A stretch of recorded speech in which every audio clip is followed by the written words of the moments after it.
like the girls with their nails done now.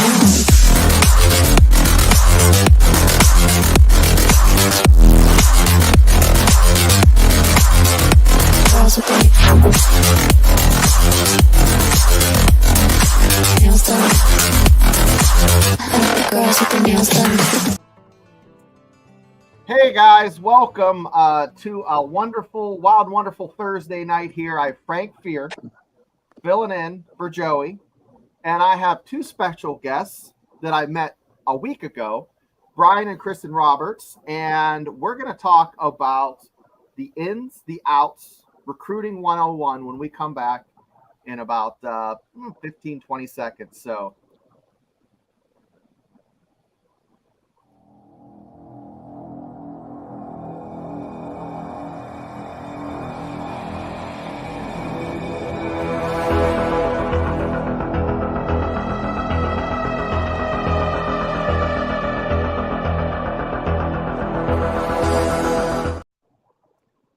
we're back, and I'll tell you what, Frank, I've been excited about this interview. How about what are you thinking?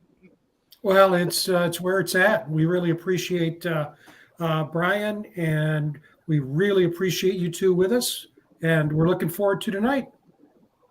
So, Brian and Kristen, I want to just, we were throwing darts about, January, trying to figure out this NIL thing, trying to figure out recruiting, how it's changed.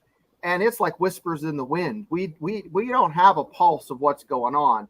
So, I'm not just going to jump into it. I want to talk a little bit about your, experiences, but do you feel you're prepared for not only you? Now, let's preface this. You have one son who's a freshman and one that's a senior.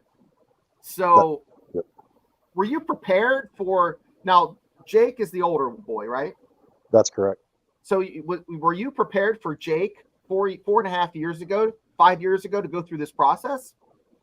Well, so Jake, when he first came out of high school, so he was a 2020, and so that was really before NIL became a thing. Mm-hmm.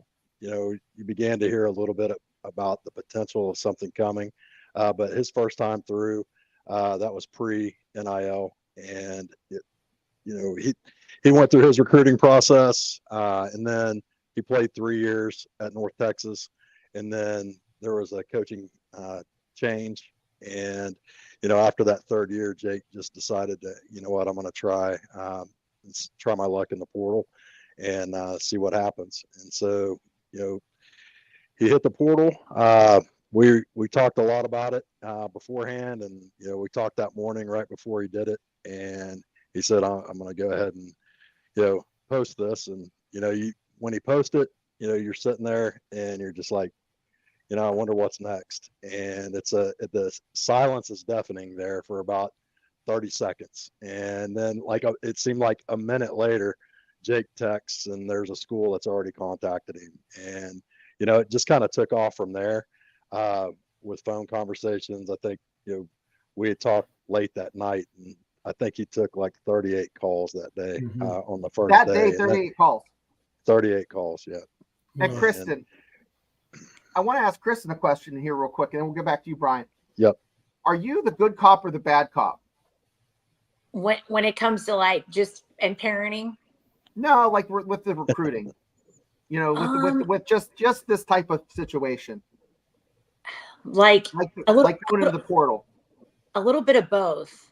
Like I kind of, Jake was old enough, where I felt like he was old enough to make that decision and he knew what he needed to do. And I was just there to, be a sounding board and be supportive and, kind of, once I kind of got a feel for what these coaches were like and meet them in person and then, so I would say just kind of, I tried to say as little as possible in the beginning, so kind of let him take the lead on it. So Brian, 38 calls. Now, were they all did they come in chunks, or was it just like ring, ring, ring, ring, ring? I mean, yeah, that's crazy. So that's 2023, right? 2023 time frame.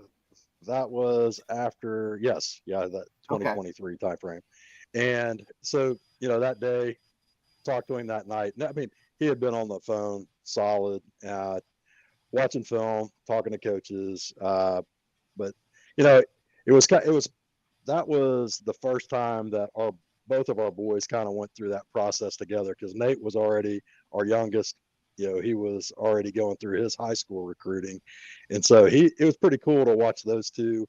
Nate, he would work his way into those conversations. I'd see them both watching film with whatever coach they were on with.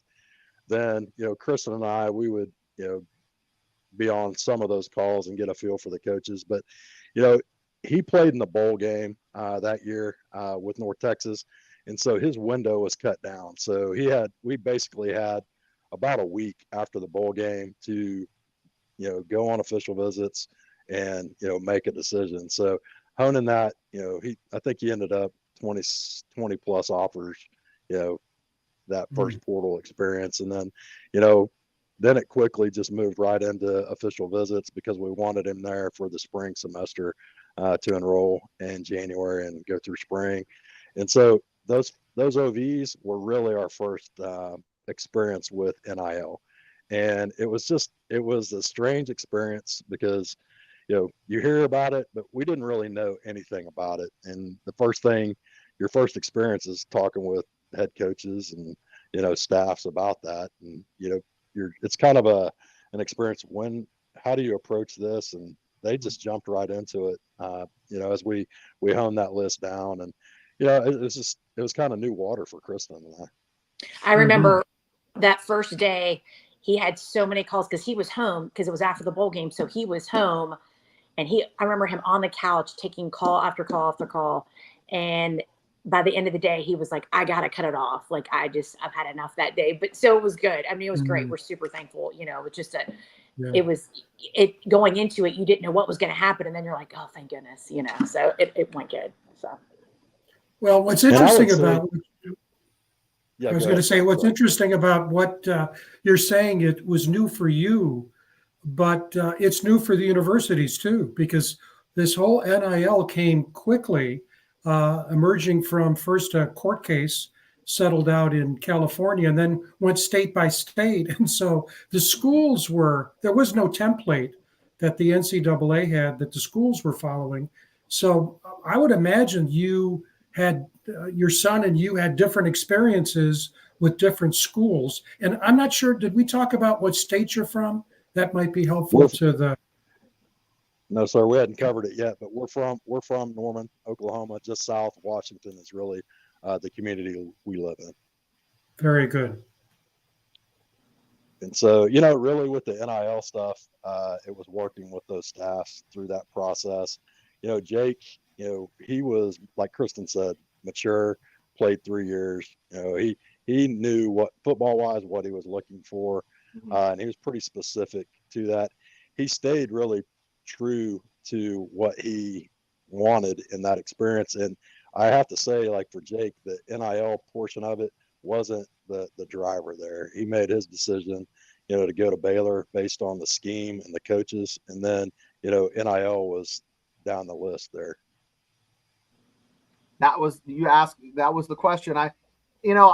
That's like a question you don't want to ask, but you want to know. So that was great that you answered that, because I wondered, what that was on the list as far as where it fell. And it appeared that, from talking to you earlier, it was not top of the list. It was just kind of one of those things that checks the block, right?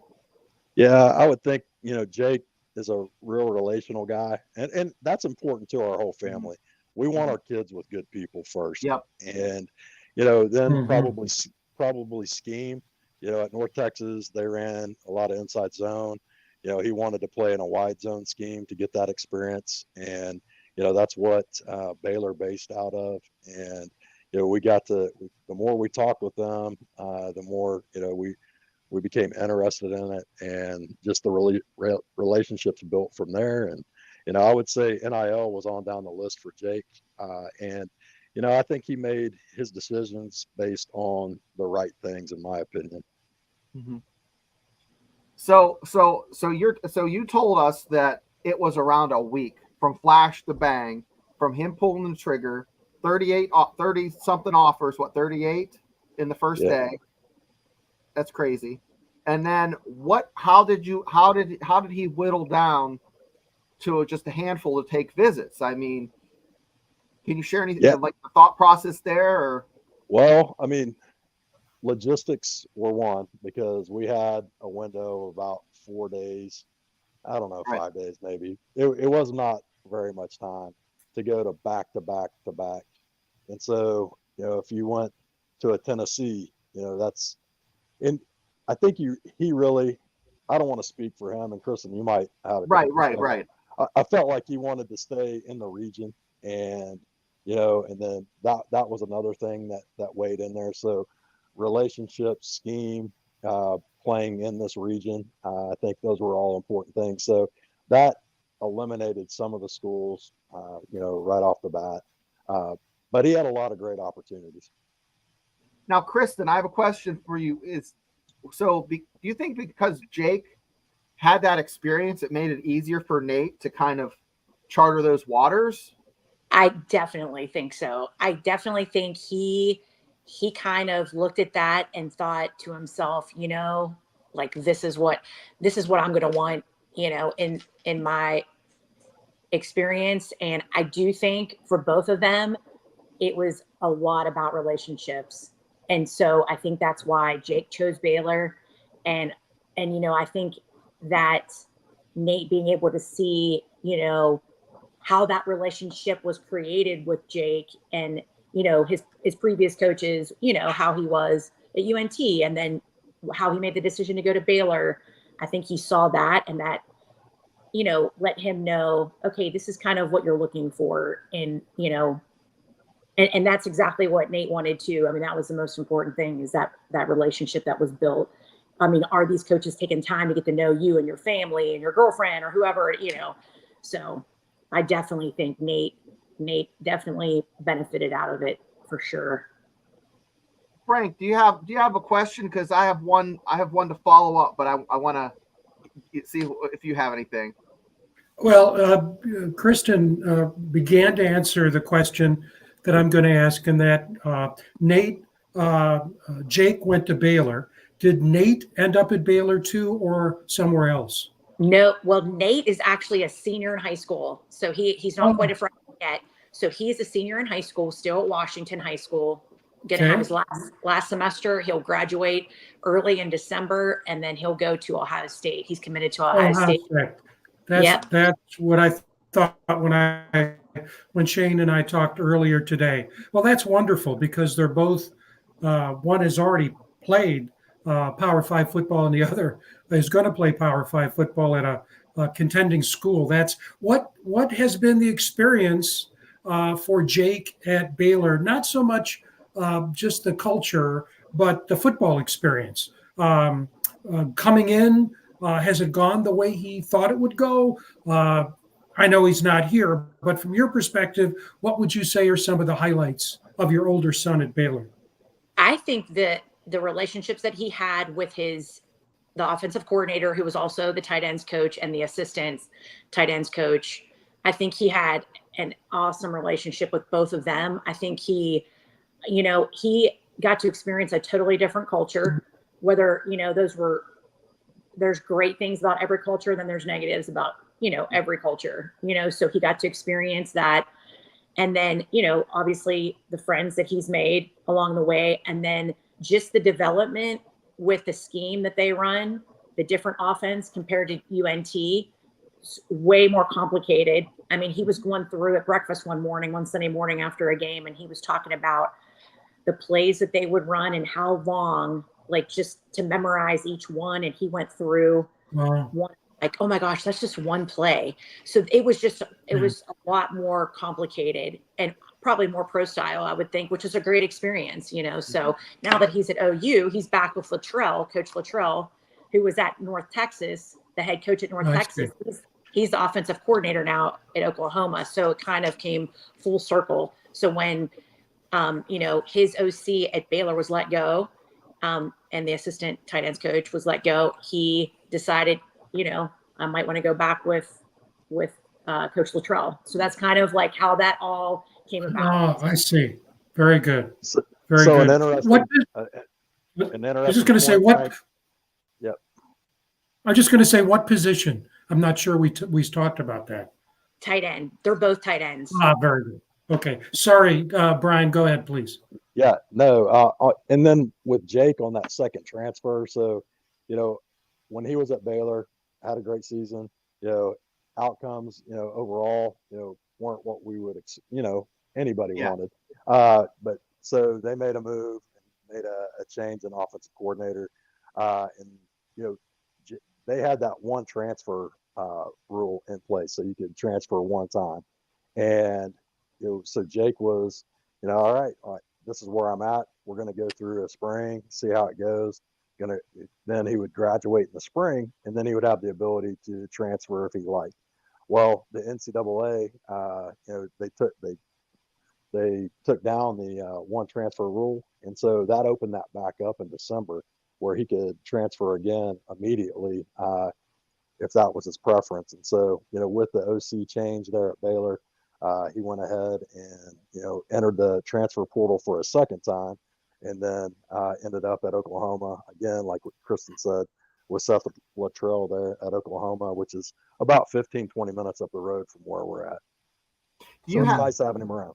Do you have a chance to kind of reach out to Coach Luttrell before, or you're not allowed to do that? I mean, I don't know what exactly the rules are, but yeah, you're not really allowed to do that. But we've got a pre-existing relationship with Coach Luttrell, and so once Jake hit the portal, right, that started pretty quickly, and right. And also Nate was getting recruited by OU, so it was. That's right. Yeah. That's what I was. Yeah. And that's what I was saying. I was going to get to that. So because Jake has had this experience and he's a known commodity, and I'm saying commodity like he's known that, yeah. And he has a little brother, because I have two boys. It's like, oh, you have one. What about this one? And they're probably like apples and oranges, but they see these two big kids that are playing the same position. And I think, from a coaching standpoint, if I was a coach, I would probably approach them the same way, but being different kids, they probably receive input differently and react differently. Can you talk a little bit about that? What the difference is, and what their lists look like compared to each other, like not schools, but the checklist, like what's important to them when they're looking at a school.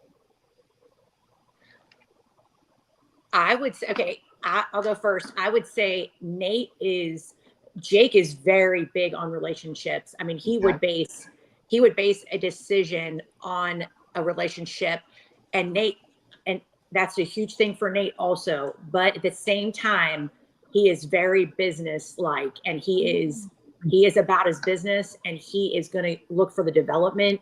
He's going to look for the potential that that program has to win championships, whether it be conference championships or national championships, and the development that the previous tight ends have had. I mean, he's going to look at everything, like that as more of a business outlook, whereas Jake will put the biggest priority on the relationships. So, and that sometimes can take you in different directions, but they're all good, So Frank, do you have a question? Because I have one that I'd like to save towards the end, but if you have a question, shoot, or I can just go ahead with mine.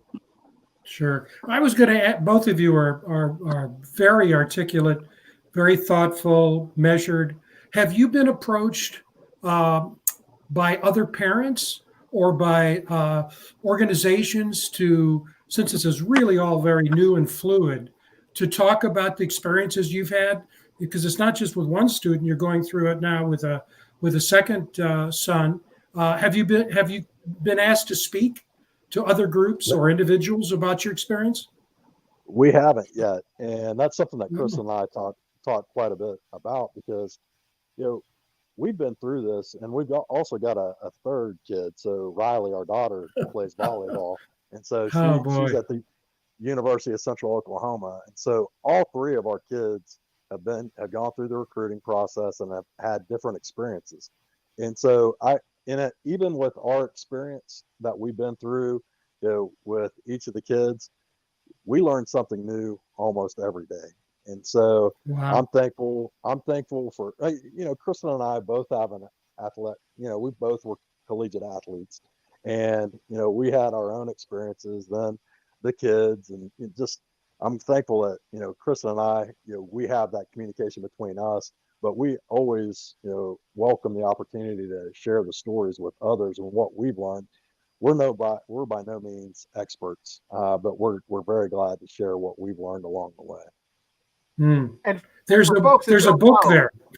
yeah, for folks who don't know, they're Oh Marshall man, fans.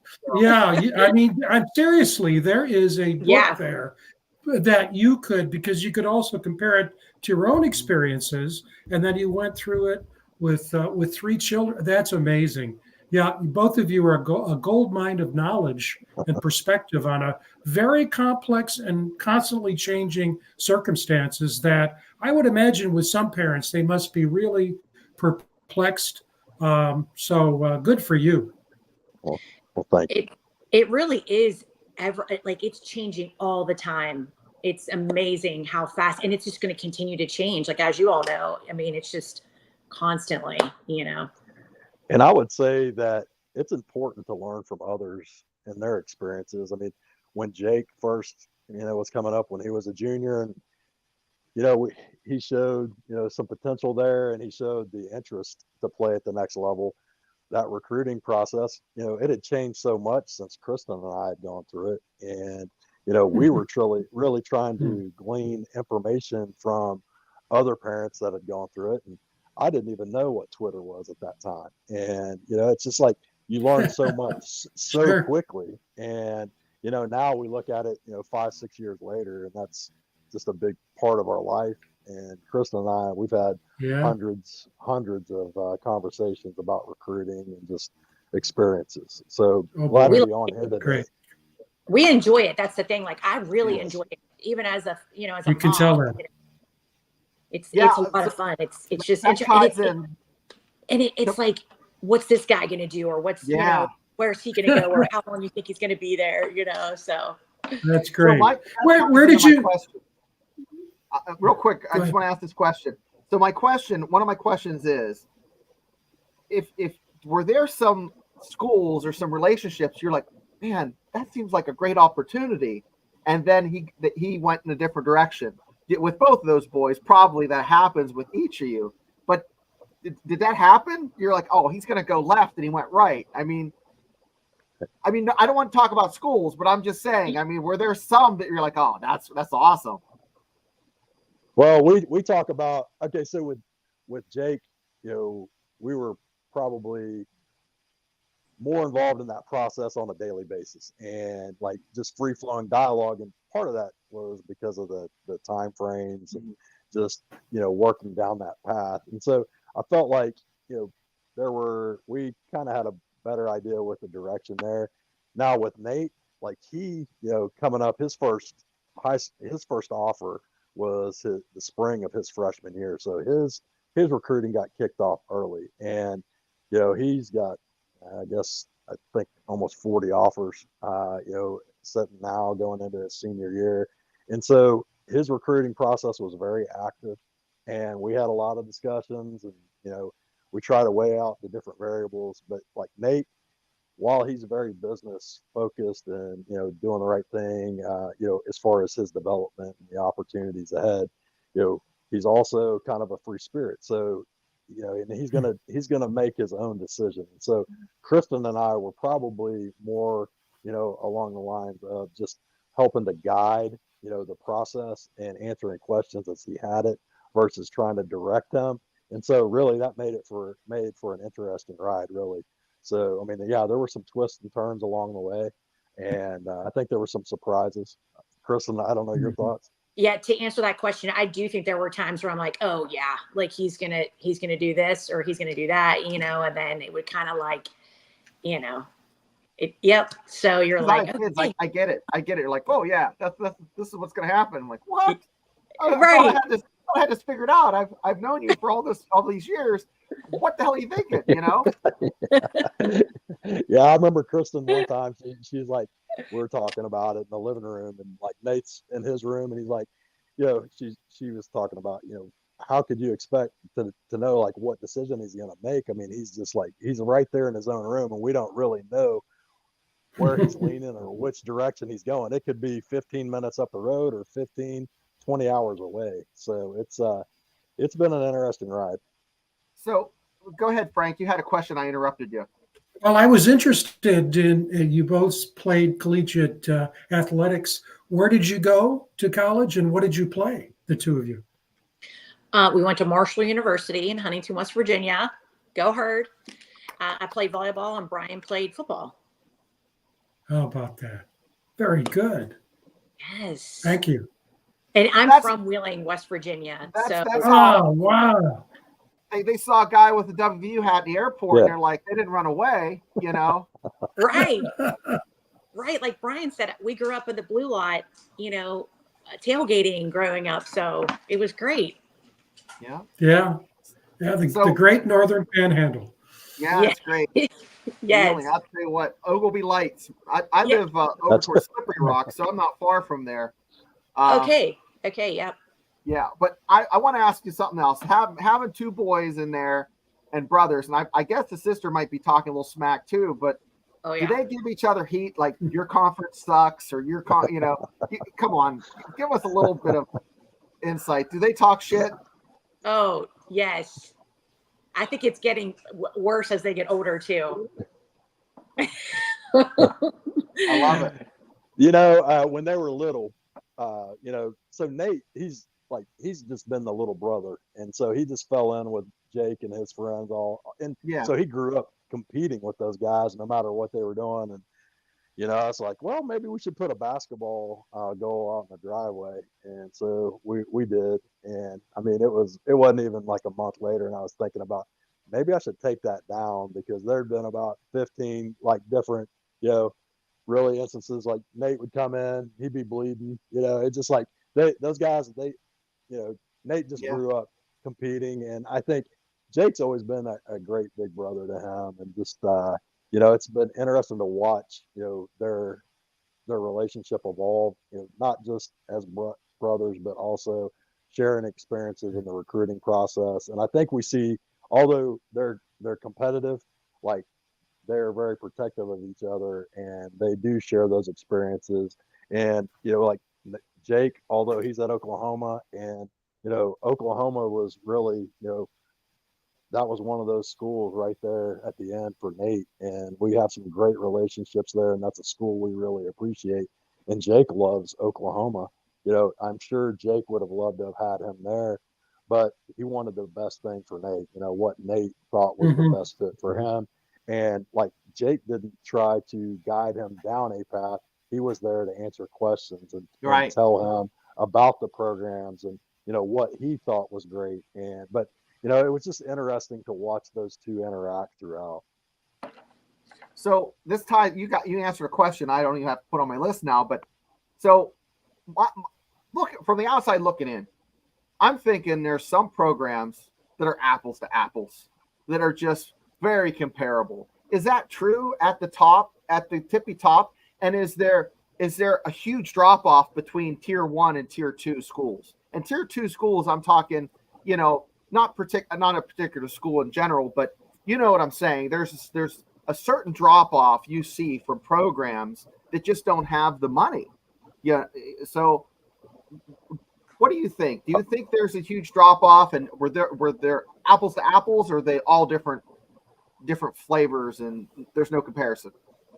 I think we've had the opportunity to see a lot of great programs, and we've through Jake's process, through Nate's process, I think we've seen programs at all different levels. And coming from playing at Marshall in the mid '90s, we had a great program there. But like even the group of 5 schools that we would play when Jake was at North Texas, and Jake as part of North Texas, I was always impressed with the resources that those guys had around them compared to what we had even just as recently as the '90s. And then, as you start to look at the Power Five schools, the power conferences, the elites, it's just unbelievable what the resources and the programs and the opportunities that these guys have access to. It's just, there's so many great things available to these guys. It's quite honestly, it's a challenge to keep it straight. And so we would take notes, and Nate would keep notes on his phone, and just to try to keep our facts straight, because sometimes that can run together. And there are sometimes I have to but when you're talking, yeah, go ahead. Yeah, there are some, you walk, it's like looking at houses, and you don't even have to, just because of the level that it's at. And then you're thinking, okay, you've been to other places that are a little higher, have a little bit more of this, or a little bit, just more money in general throughout the program, or whatever, however that they have their facilities put together. And you might walk into that program and that facility, and you're kind of like, yeah, this is just not going to cut it. You know what I mean? And it's like one of those things you just kind of know right off the bat, and you're like, yep. And then it kind of just, but it's good to visit. Yes. So it's pretty much, you're kind of like, okay. Was there anything that just blew your mind? You're like, oh my gosh, how do they have that? Like I went to a house one time, and it had a fake door. It was like it looked like a shelf, and you went up to like another bedroom. So, Right. Like there's some definitely some programs you're like, that's incredible.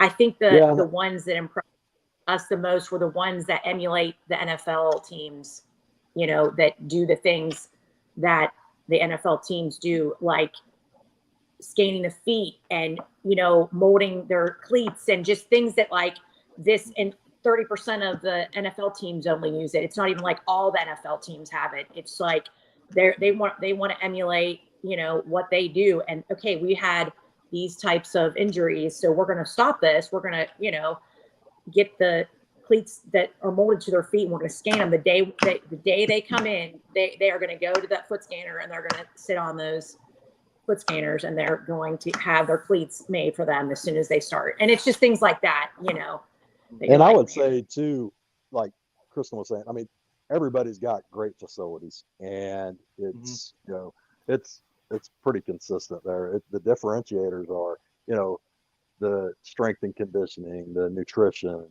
and then the prevention side of it now. And what's the day-to-day look like, and how do they support these guys in their daily life, and how do they develop them on and off the field.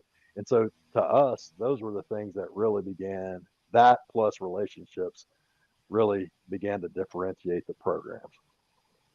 Right. And how, you walk in, and how they all relate, how the coaching staff relates within each other, and, with us as a family, and just things like that. Like, what's the whole mentality? Are they down to earth, or are they kind of like, oh yeah, we're so-and-so, like, you should be able to be here, or are they just like, there were programs like that. There were programs you got in and you felt like kind of swarthy and dirty, like, like they think their shit doesn't stink, and you're like, guys, I'm not feeling it, Right. So try and look at each other like, well, no, he probably doesn't notice that stuff as much as I do. I'm really like in tune with that kind of stuff, because it just, and so whenever they're down to earth and they're welcoming, and they're a huge program, you're thinking, this is like such and such school, and they're acting like they're UTEP. You know what I mean? Like, yeah.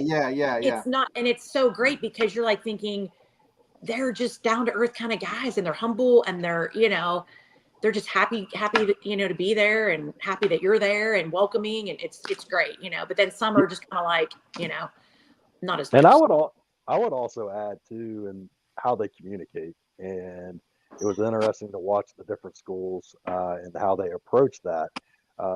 Some would primarily, that all of them interacted with Nate, regularly, and then some would just, focus their communications through me, and others would really take the time to build a relationship with both Kristen and I. And to us, those things matter. And because you know, moms, they're a big part of this process. And, it's, that nurturing nature of a mom and just that sense that a mom has. Like, I would miss things, and Kristen would, she would just like, I would have my list, Kristen would have her list. And it was always interesting to see the things that she had noticed. So I think the communication side of it, the communication piece with Kristen and moms in general, that's very important in this process. Very, I think so. And Mhm. there's a teammate on Nate's team that is already in college, and his mom said the same thing, because they would all talk to her husband because he was a Pro Bowler, and they just all thought, well, he's the football guy, and so they all would talk to him. And the one team that built a relationship with her, that's where he's at, and it's just Mm. really interesting. And the one that has the best relationship with me, that's where Nate's at. You know what I mean? So it's just kind of like, Yeah. you as a mom, you have to. I mean, we're a big like factor. I don't think some of them realize that. And um, if we trust that person, we know we have a good communication with that position coach, and we know once they get there, we're going to be able to know what's going on with them. Because it's not going to be easy. And so it's just kind of interesting. Like Yeah. And some of the coaches won't look at me in the eye, and then some will all address everything to Brian, or they'll only Mm. they'll only text Brian, and that's fine, but it's kind of like, I don't even know them, I don't even hardly know them, so, but but that's all good, just the way it I is. would, It's I okay. would say, like, these schools, like, throughout that process, you're looking at like, where is the best fit for your son or your That's right. daughter, and like, they become an extension of your family. There's a lot of trust that you're extending to these Mhm. staffs with your kid. Like, it's a kid that you've raised and you've nurtured. And, I mean, you want the best for them, and you want them around good people, and you want to really look past. You want to see deeper than just the cell. Like, there's always those things that the hot points of each program, but like the deeper, like, what are they like as a person? How do they communicate? How, what's it going to be like, if, your son or your daughter has a need late at night, like they're relying on this person and they're 15 hours away from home. Do you have that level of trust in them to take care of your kid? Right. And it's going to be hard. And what if they have, what if they broke up with their girlfriend, or they failed a test, or, whatever it Yeah. is. So, Yeah. And at the end of the day, they're not grown ass men yet. The No. right. Jake's pretty close, but until I know a lot about adolescent males because I was in the army, and the male brain at 25 just takes a shit. And it's not until they hit second puberty they get some common sense. So you know what I'm talking about, Frank. Right. You taught school for a minute. But Yeah. yeah. So I have my last question, and you guys have been great. And so if you had now you each have to go, and I'll go Brian first, and you can alternate if you'd like, so you can think of the answer. Yeah, if you had to give a parent a checklist and just pick three things to make sure that school had, and yeah, everybody's queer for the gear. I like shoes, I like backpacks and that kind of stuff. When I was in the army, I liked the backpacks, but I'm talking like, what are some key things that parents should key in on, that, or some red flags that you might have seen? Three things each.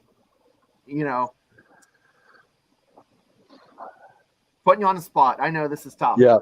No, I mean, and I want to give a thoughtful answer. I'll share some thoughts. I don't know if it'll end up being three, but I would say first, go into it with an open mind, and don't be realistic. I would say, be realistic with the skills and abilities and the levels, because I think, like we talked earlier in this conversation, we saw great things in the group of five programs. There's so many great schools out there.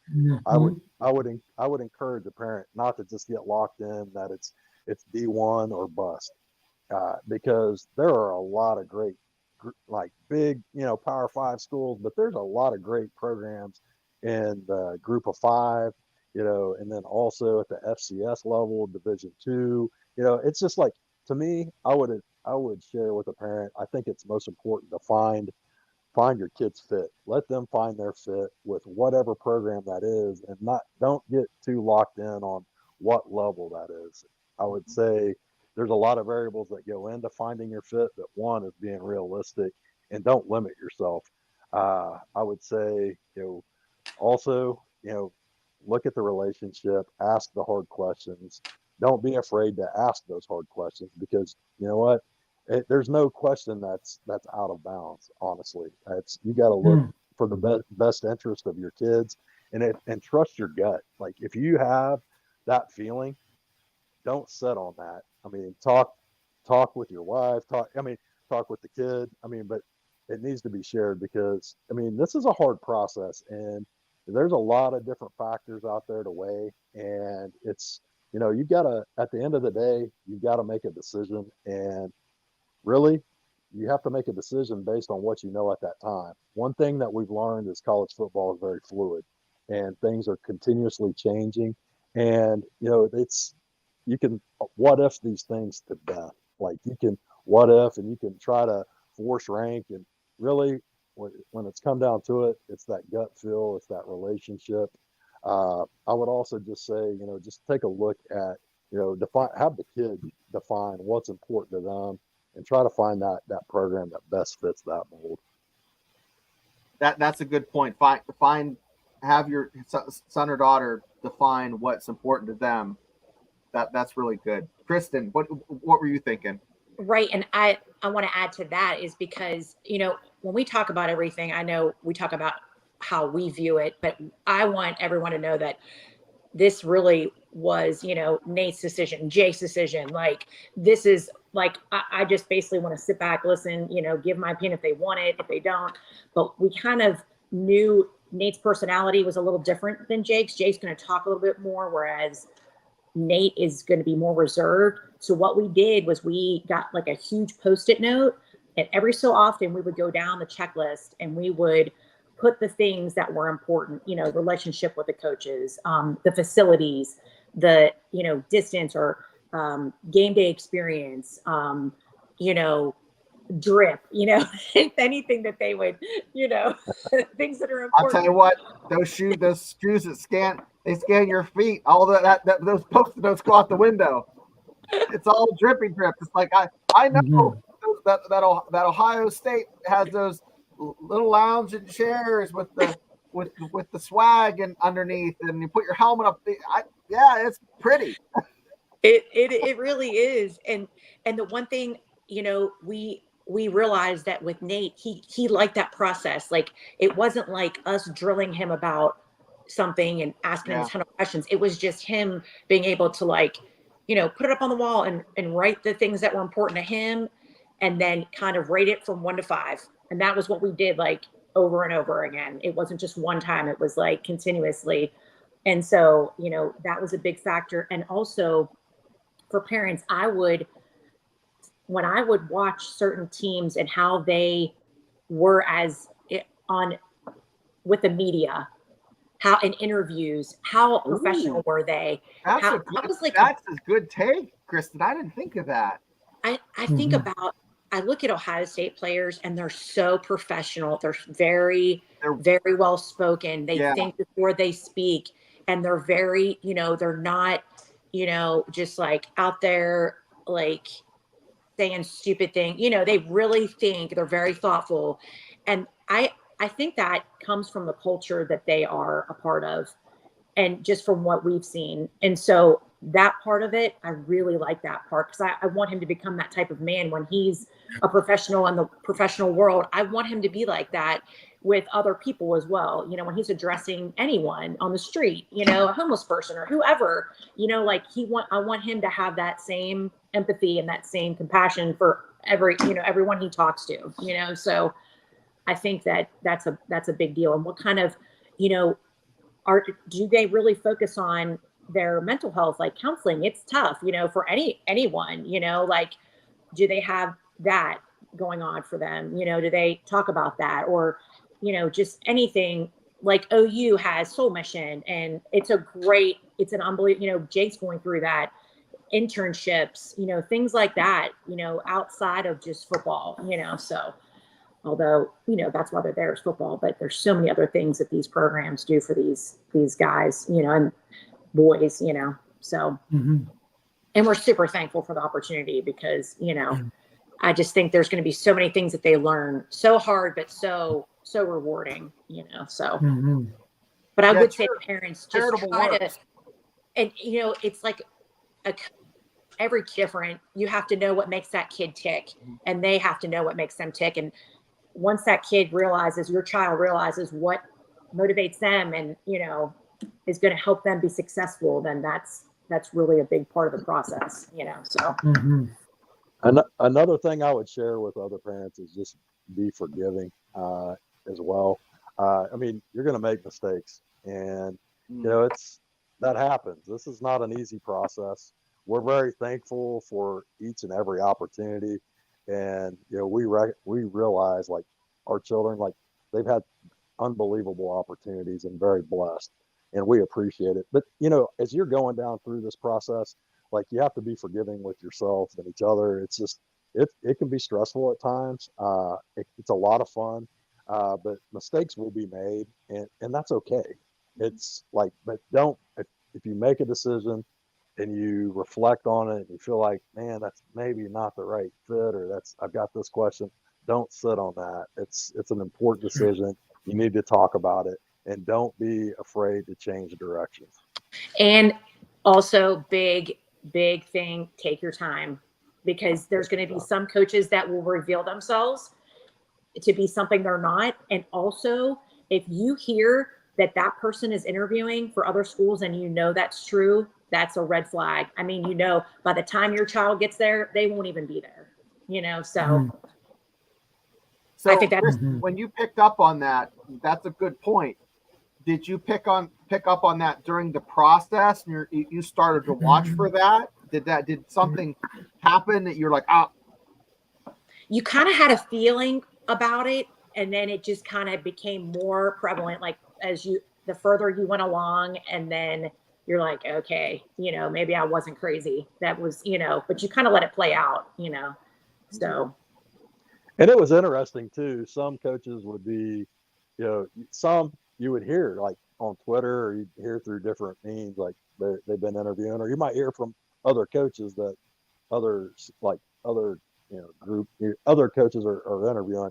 But those that stood out to us, I don't want to speak for Kristen, but those that stood out for me were those that would call us and let us know, hey, you may hear that I did interview for this position, and this is why. And you always you respect that. Mm-hmm. Yeah, and you don't. I tell you what, nothing's worse than someone shoveling dirt on someone else. Come on, man. Right. Like that's sleazy. Right, and then like some will start doing it a little bit, and then they'll start doing it again, and they'll do it again, and it was like that was their only tactic. It wasn't like passive aggressive. Yes. Death by 1,000 paper cuts. I hate that shit. Right. But I would tell you, we met so many great people throughout the process. Right. And it was just unbelievable to sit there and think, you're here and you're sitting in this coach's office, and just the time that they gave our families to answer our questions. We really appreciate the opportunities that our kids have had and those experiences. So. Now, you don't have to answer this. Okay. This is like a bonus question. This is, if you were to do an honorable mention of a couple programs other than the programs your kids are at, what would you just say you're most impressed with? It could just be they were nice, or they had a nice sauna, or just throw us some name of like a couple programs you're like, man, they exceeded my expectations, in some way. And it doesn't have to be like a banger program, but just someone's like, wow, I was impressed. They were not what I thought they'd be. Kristen. Okay, I will say Penn State's weight room was unbelievable. It was like brand new, like $69 million. I think they said it cost. It was insane. Like it was just insane. It wasn't the creamery. It wasn't the delicious ice cream at Penn State. Oh my gosh. Well, okay. Another thing about Penn State was the wrestling match we went to. That was incredible. Yeah.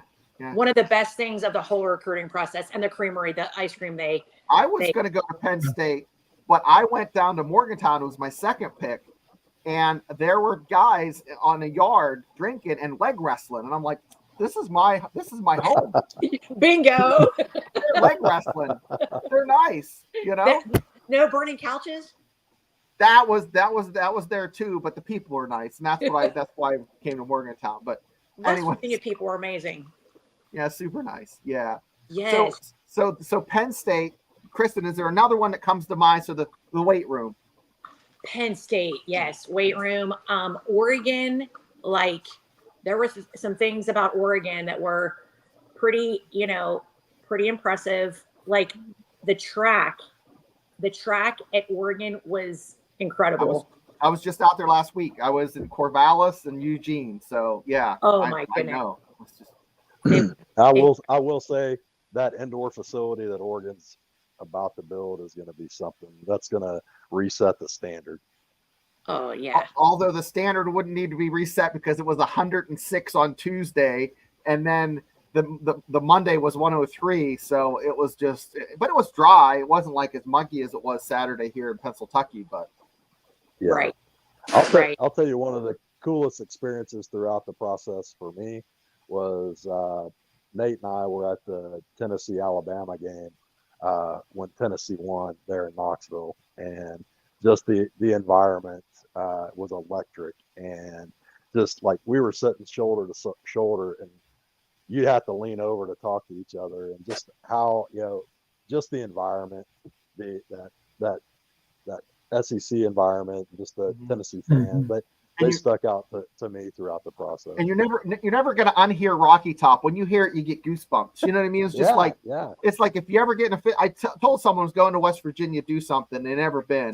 I said, if you get drunk, get in a fist fight, just start singing Country Roads, and everything will be cool. You know? I just I was watching like Alabama operate down, getting close. They were in the red zone, getting close to the end zone, and just the pressure of the crowd, and it was just unbelievable, and how it was just always interesting to watch how they operated under pressure there. So that environment, Tennessee, I would say also the night games at Oklahoma. More Oklahoma, stand out. Yeah, Norman, Oklahoma, stand out to me, and the way the Soul Mission program that Oklahoma has, how they prepare those guys for life after football, is really impressive. And those are a couple of experiences and a couple of things that stuck out to me.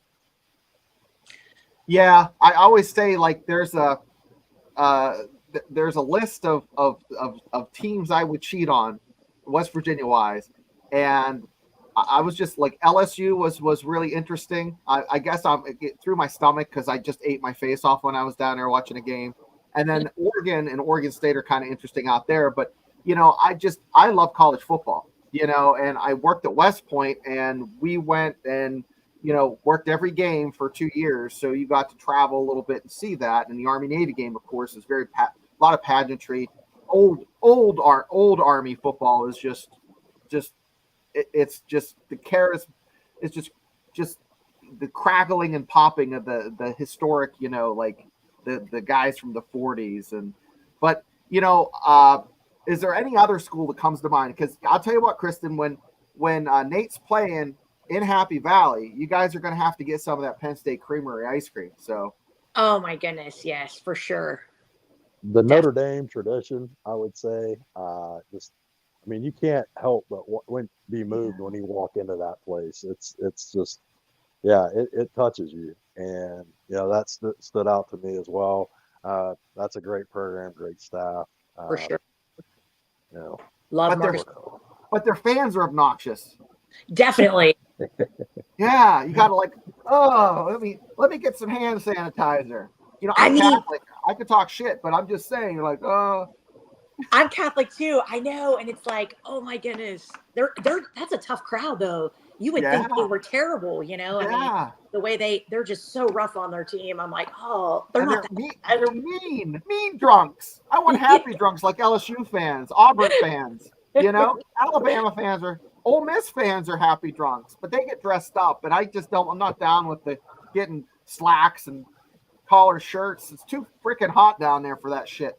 But I'll tell you what, guys, it has been a wonderful show. Frank, can you believe these two have this much knowledge and that we've just touched on what they know about the recruiting process? Well, this very impressed. In fact, as I was listening to both of you talk, we could have the headline for this show could have been "Excellent Parenting" with a focus on recruiting for their sons and daughters, because what you've just given us, I think, over an hour, is really a mini course in really outstanding parenting.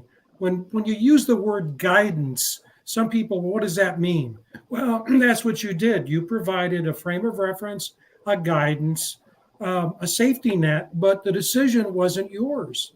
And that's one of the things that, we as parents struggle with all the time. I know when our son was growing up, you want to be there to support, you want to be there to guide, you want to be able, I had this experience, but you can't make the decision for people, because part of growing up is not only making decisions, but living with the mistakes that, maybe they're not mistakes, but other choices that you may have made. So when I said earlier about a book, what you have learned, and more importantly, who you are, both of you, Kristen and Brian, just fantastic. I want to thank you. I do have one last question, though, and it's this. And I was talking with a colleague earlier today who played major college basketball. And we were talking about the experiences he had in the recruitment process. This was years ago, where you would say there were integrity issues with respect to the coaches, the offers. So to flip the coin in terms of what Shane asked, this time not mentioning any schools, the coaches have different personalities.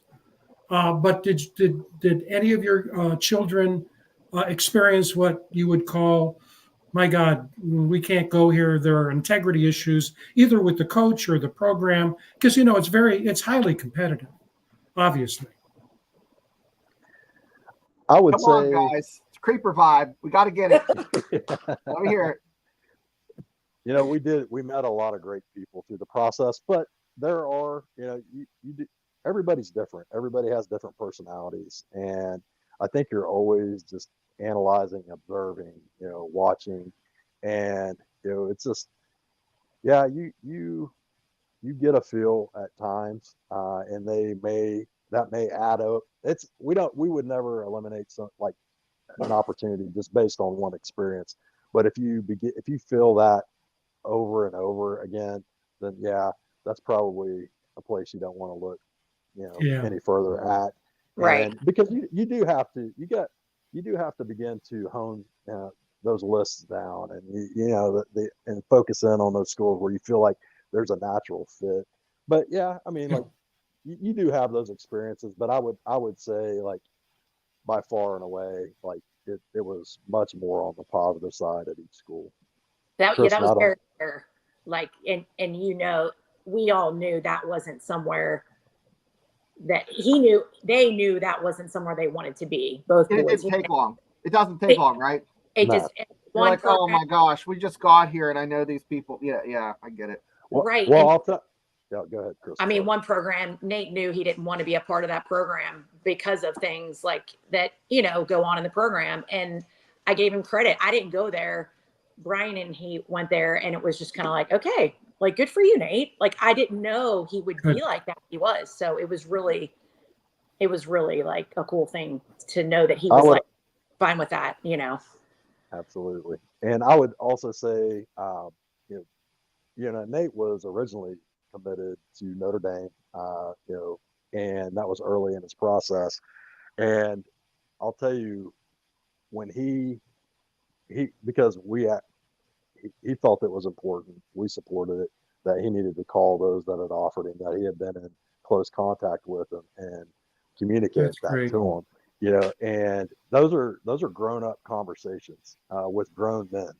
And this, these are young kids going through that process. And, you know, the vast majority were very positive with that interaction, and they played the long game because, like we said, college football is very fluid. Mhm. But there was, you know, one or two that didn't like, and they probably were more emotional about that than, you know, I would have liked to have seen. But you know what?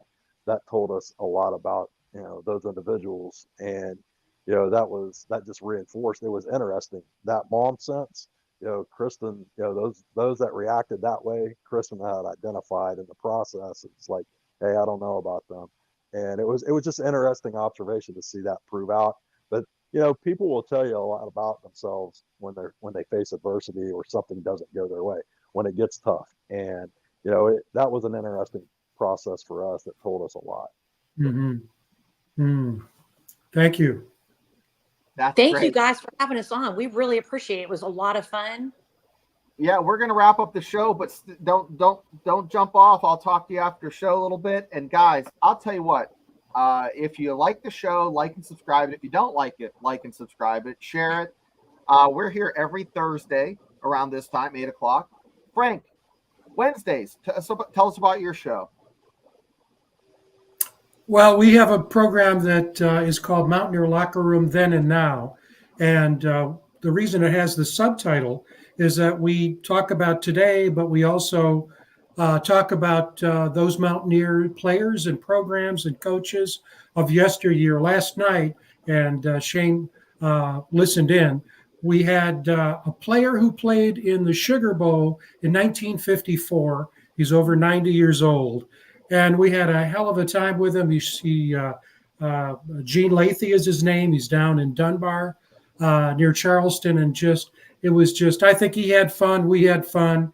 And then we had a daughter of another player, Bill Underdonk. She's from Huntington. And she talked about her dad and the experience. And it's amazing because a lot of those players are still close after 50, 60 years, you know, the old band of brothers. I was going to say one thing, too, about Nate is going to Ohio State, correct? That's Correct. where he's going to go? Well, Yes. you gotta let me know after he's there for a year or two, if he is able to actually say the word Michigan. Because you know, I'm a WVU alum, but I spent my academic career. I was a college professor and an administrator at Michigan State, and people think, boy, the West Virginia Pitt rivalry is really something.